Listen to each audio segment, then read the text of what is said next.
Assalamualaikum warahmatullahi wabarakatuh. Apa khabar semua? Hari ini kita akan teruskan kepada bab ke-12 daripada buku Qawaid Dakwah Ilallah karya Dr. Hamam Said.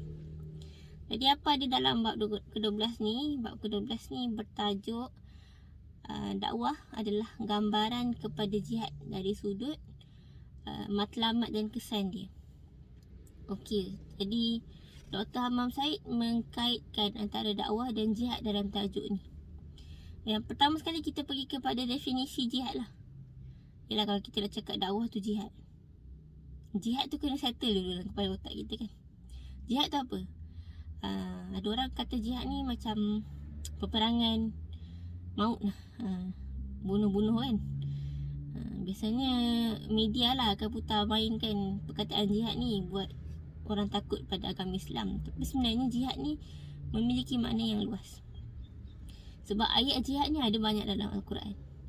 Bila Allah Subhanahu Wa Taala sebut wajahadu fisabilillah ataupun berjihadlah kamu ke atas orang kafir ataupun lebih kurang lah ke atas orang munafik dan sebagainya.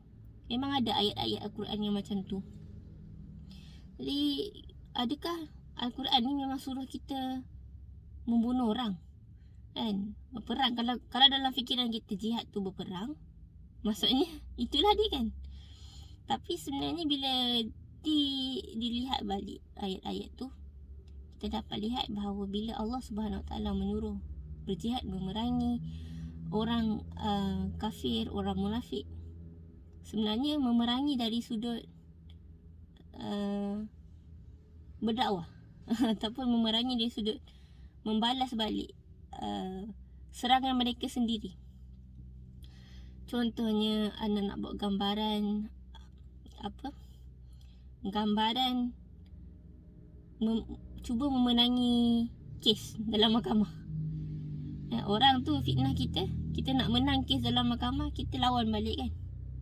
Lebih kurang macam tu lah.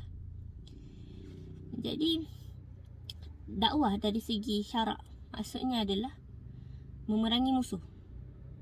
Musuh tu adalah satu perkataan yang luas maknanya.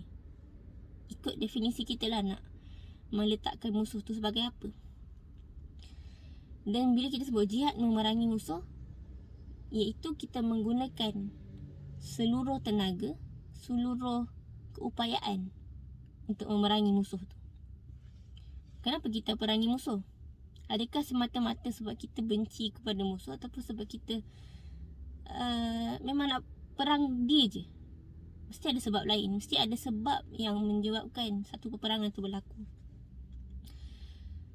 Dan apabila kita lihat ada hadis-hadis lain yang menggunakan kalimah jihad juga. Contohnya jihad melawan nafsu. Ada hadis yang mengatakan jihad tu adalah jihad melawan nafsu, ataupun jihad yang paling afdal adalah bercakap benar di hadapan pemerintah yang zalim. Itu pun ada juga. Apabila kita meletakkan hadis ni dan ayat Al-Quran tentang jihad ni dalam barisan yang sama ataupun dalam kumpulan yang sama, kita dapat lihat konsistensi. Maksud jihad ni adalah usaha mengangkat halangan daripada mencapai satu matlamat. Contohnya pada waktu zaman Rasulullah SAW, kafir Quraisy melakukan pelbagai jenis halangan. Kafir Quraisy sampai mengancam nyawa, apa lagi, buat boikot dan sebagainya, menghalang Rasulullah berdakwah. Kat mana-mana Rasulullah pergi pun dihalang.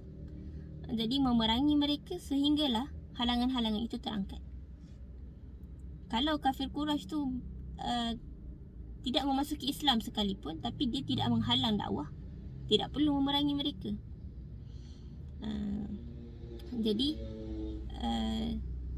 peperangan ataupun jihad terhadap sesuatu tu adalah untuk mengangkat sesuatu yang dikatakan halangan kepada matlamat. Okey, itu sudah jelas maksud jihad. Jadi apabila kita dah clearkan maksud jihad, barulah kita boleh kaitkan dengan dakwah. Bila kita kata jihad tu untuk sampai kepada usaha untuk mencapai matlamat ataupun untuk mengangkat halangan yang membawa kita mencapai matlamat. Begitu juga dakwah. Dakwah ni sama macam jihad dari sudut kita cuba mengangkat halangan-halangan yang menghalang daripada tercapainya matlamat. Apa matlamat akhir dalam dakwah? Sama juga macam matlamat akhir dalam jihad, iaitu mencapai redha Allah ataupun menyampaikan Islam pada tempatnya, menyampaikan agama ni pada setiap manusia. Maksudnya biar agama ni sampai pada setiap orang tanpa halangan. Jadi apa halangan yang kita hadapi sekarang? Dakwah zaman Rasulullah dengan jihad pada zaman Rasulullah. Kita tengok jihad pada zaman Rasulullah dengan bentuk dakwah kita sekarang. Dari sudut apa? Kita nak sampaikan kepada matlamat yang macam mana? Kalau zaman Rasulullah, halangan-halangan dia berbentuk halangan fizikal. Mungkin kerana itu perlukan kepada perang fizikal. Tapi zaman sekarang ni, kita menyampaikan dakwah dari sudut kebanyakannya dalam medium menyampaikan lisan, dari sudut lisan, dari sudut ideologi. Zaman ni peperangan ni adalah peperangan ideologi, kata penulis. Sebab apa?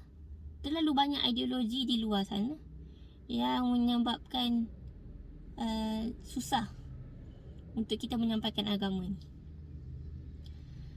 Jadi ideologi ni terletak di mana? Terletak dalam pemahaman manusia, terletak dalam fikiran. Jadi untuk sampai kan agama ni, untuk mengangkat halangan-halangan ideologi ni, kita kena berinteraksi dengan manusia. Nak tak nak.